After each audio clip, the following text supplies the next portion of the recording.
What's up, everyone? We are at the eve of the 2024 Members Championship.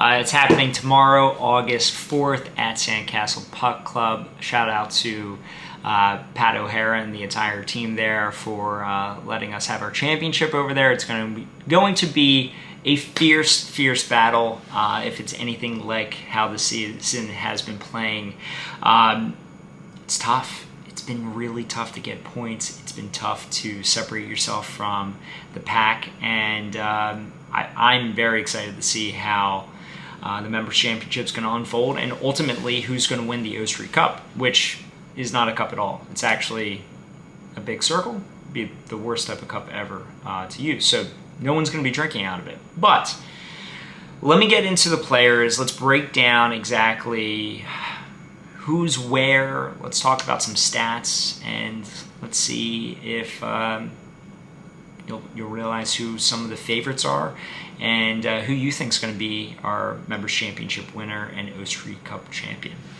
So first, starting off, we have 14 players that have qualified. Zoe is our 14th player in 13th place with 10 points. She had her first win on the tour, winning a playoff over Justin at Seaport Village for Game 5.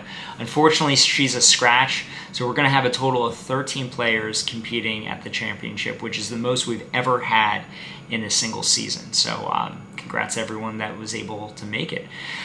All right, starting off, 20 points, John Marco Longo sitting in 11th place. He's last year's Rookie of the Year. He got 3rd overall for the O Street Cup for points. But unfortunately, he doesn't have any wins this season. And he just barely made it, getting enough points for the last game of the season at Haunted Golf to get 20 points, which is enough to qualify. So he has a chance, and that's all that really matters. You got to qualify. He's attended 9 games. He only has 1 top 3 finish, 22 hole-in-ones for the season with an average score of 39.78. There's a 3-way tie in 10th place. Starting off, we have Nate with 22 points. He didn't start the season until halfway through, so he has attended only 5 games. 3 top 3 finishes, 14 hole-in-ones for the season, and an average of 36.4. So he's played a lot of the courses that have lower scores, so his average ultimately is lower, but still 36.4. Regardless what courses you're playing, you got to shoot low, which he did.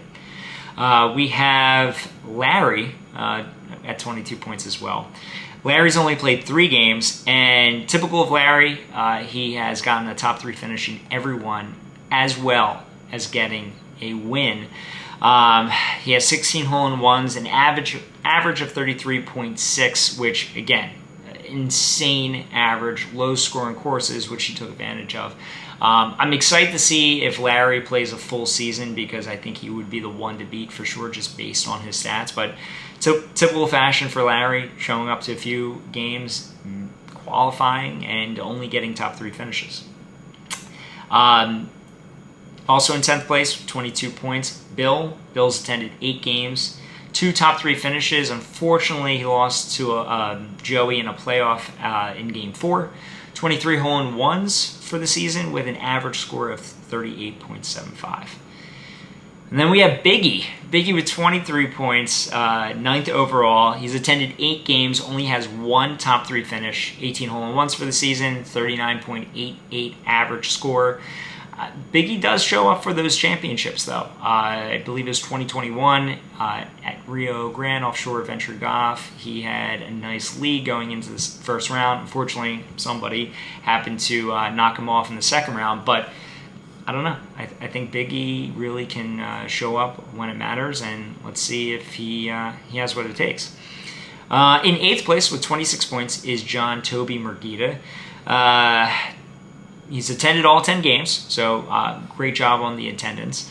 2 top 3 finishes with 1 win, and if you've been following our results, there was some controversy. Game 6, he got 3 strikes, which resulted in a stroke penalty, which knocked him out of a first-place tie against Robin, which That would have been the second playoff against Robin. It would have been epic. Maybe that's a rivalry. Who knows? But yeah, he has 21 hole-in-ones for the season, an average score of 41.2. So that's a little high, but still, he put himself in contention with those two top three finishes, and we'll see what happens. But John, Merquita, Biggie, Larry, and Nate, as well as John Marco Longo, unfortunately, won't have enough points if they win to knock off our top leaders. So they're playing just for the Members Championship, but they could be a huge upset.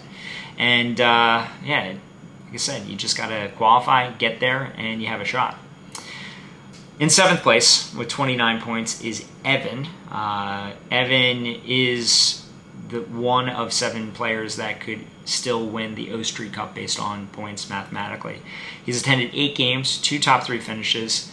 And unfortunately, I shared this stat with him, but this is the first time ever in 11 seasons Evan has not won a game in the regular season.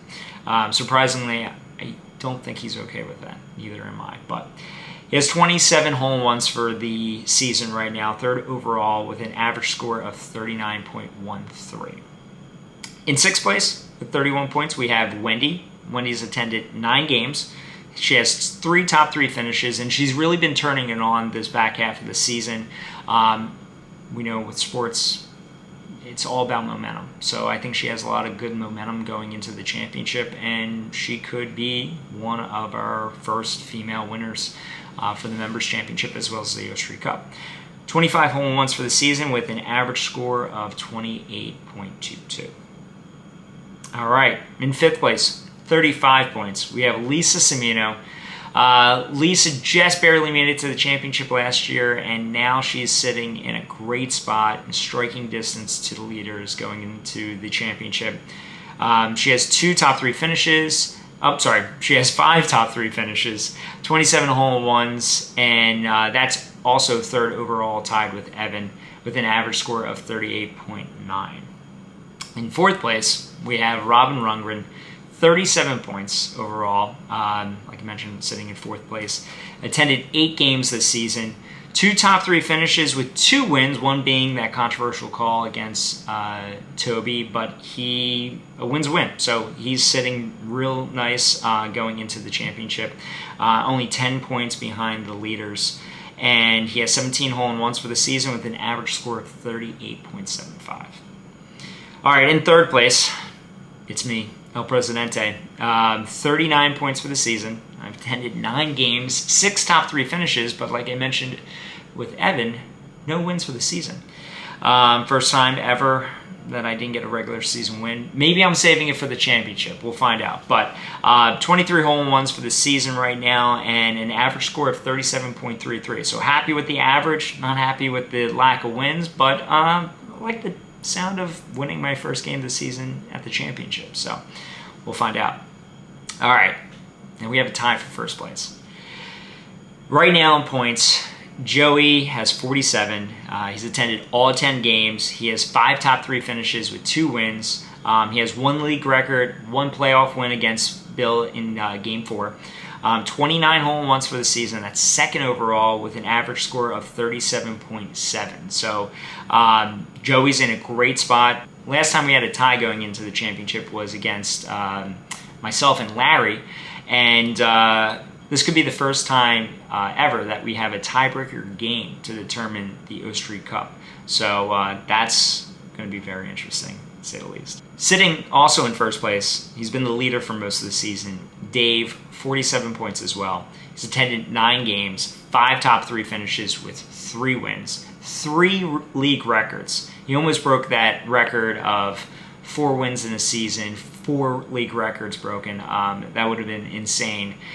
He has an average score of 36.66. It's not the lowest based on, obviously, Larry's average, but going to 9 games with an average of 36 and the courses that we're playing, that's an amazing stat. Dave could win the O Street Cup again and the Members Championship for the 2nd time. So him and Joey are going to be the ones to that are really going to be battling out. So we'll have to see what happens there. But anyone has a shot of either disrupting the status quo we're potentially winning it all, and it's going to be exciting. I cannot wait. I am anxious, nervous. I hope you are as well. Make sure to follow, like, subscribe, all of our stuff. If you've attended one of our games this season, thank you for participating. I can't thank you enough. This league is nothing without the people that are actually playing in it. It'd just be awkward giving myself points and being the only one playing, so thank you for everyone who shows up and competes and is equally as obsessed